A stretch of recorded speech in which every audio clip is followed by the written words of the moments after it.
about living through them. I don't think it's a good thing to do. I mean, living through them isn't like the best idea. It's just they're meant to be for entertainment, for fun. You know, I mean, they're just meant to be kind of like an escape from real life. They're not supposed to be real life, because that's just creepy. It's like those people who play World of Warcraft for like 4 months. It's creepy. Alright, so this whole idea of living vicariously through video games is actually incredibly scary, because playing video games, it gives you a sense of, I can keep going and I won't ever die. Whatever I do in here, I'm untouchable, I'm undefeatable. And eventually that gets into your psyche, and you get this idea that you get second chances and third chances. But in real life, you don't get that. With the game Sims, you can just start over and not save, and you can take back where you left off. But in real life, that doesn't happen. You never take back where you left off. You never get that chance. And eventually you get so addicted to that feeling. Oh dear. As a ex-Warcraft player, I can definitely attest to that one. You can get completely lost, completely caught up in the games, to the point that reality isn't as pretty. So, I was brought up without video games in my life. My parents didn't want me playing it. I never saw an interest in it. I was more of a, let's watch Powerpuff Girls and read Narnia and go outside and climb trees and get in trouble that way sort of kid. Not, oh my god, let's totally play video games like Black Ops and shoot things. No, it's dumb.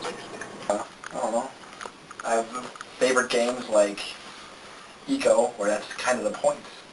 You start emotionally investing yourself in the main character and the main character's companion, and that's what drives the plot. That's what makes you feel. And that's what's unique about it. So in that case, you really want to. If you're playing Modern Warfare multiplayer, then maybe you're concerned about living vicariously. You just want to shoot some people because it's fun. It's a rush.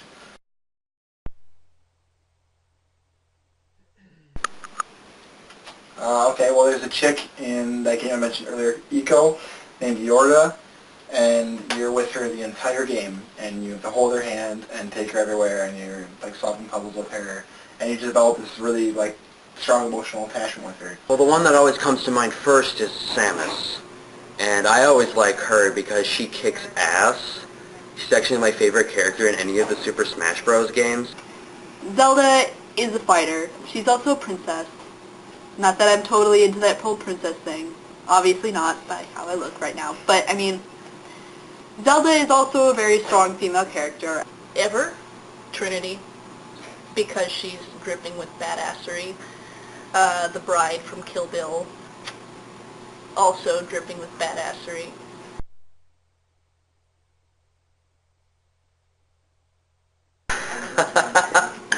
When I'm playing a game and I die a lot, I will curse and swear up a storm. You can ask anybody who knows me.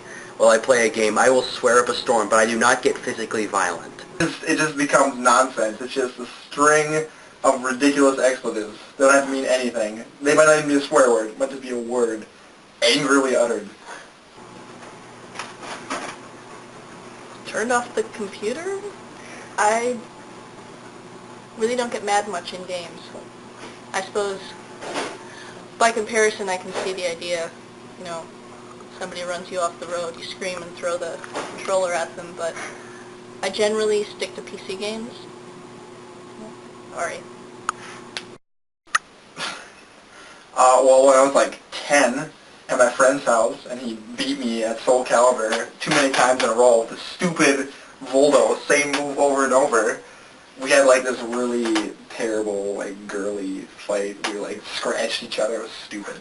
That's I don't know, the whole idea of having a controller that tells you your heart rate and when you're being too aggressive, it's an interesting principle. It's a very interesting idea. I guess I wouldn't know how you would go about it, whether you'd have like monitors on your wrists and on your neck and whatnot to monitor that stuff, or on your chest.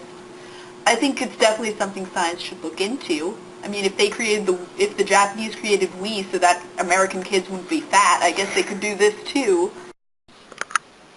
No, that'd be terrible. I'd be so pissed off if my controller shut out right when I'm about to beat what I'm. Oh no, that'd be terrible. Plus, I don't know. It's like a punishment, you know. And I think you can learn to overcome that anger by dealing with it that often, rather than having it just stop. You can never crest the hill. When you get to the top, it just cuts you off. You can't get over it. Yeah, I can see how that would work if you're suddenly gripping something much tighter or shaking it. But I do think it would also just serve to piss off the players.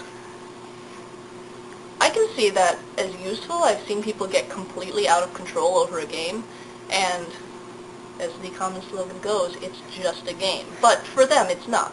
That's what you've been working on, that's your little world.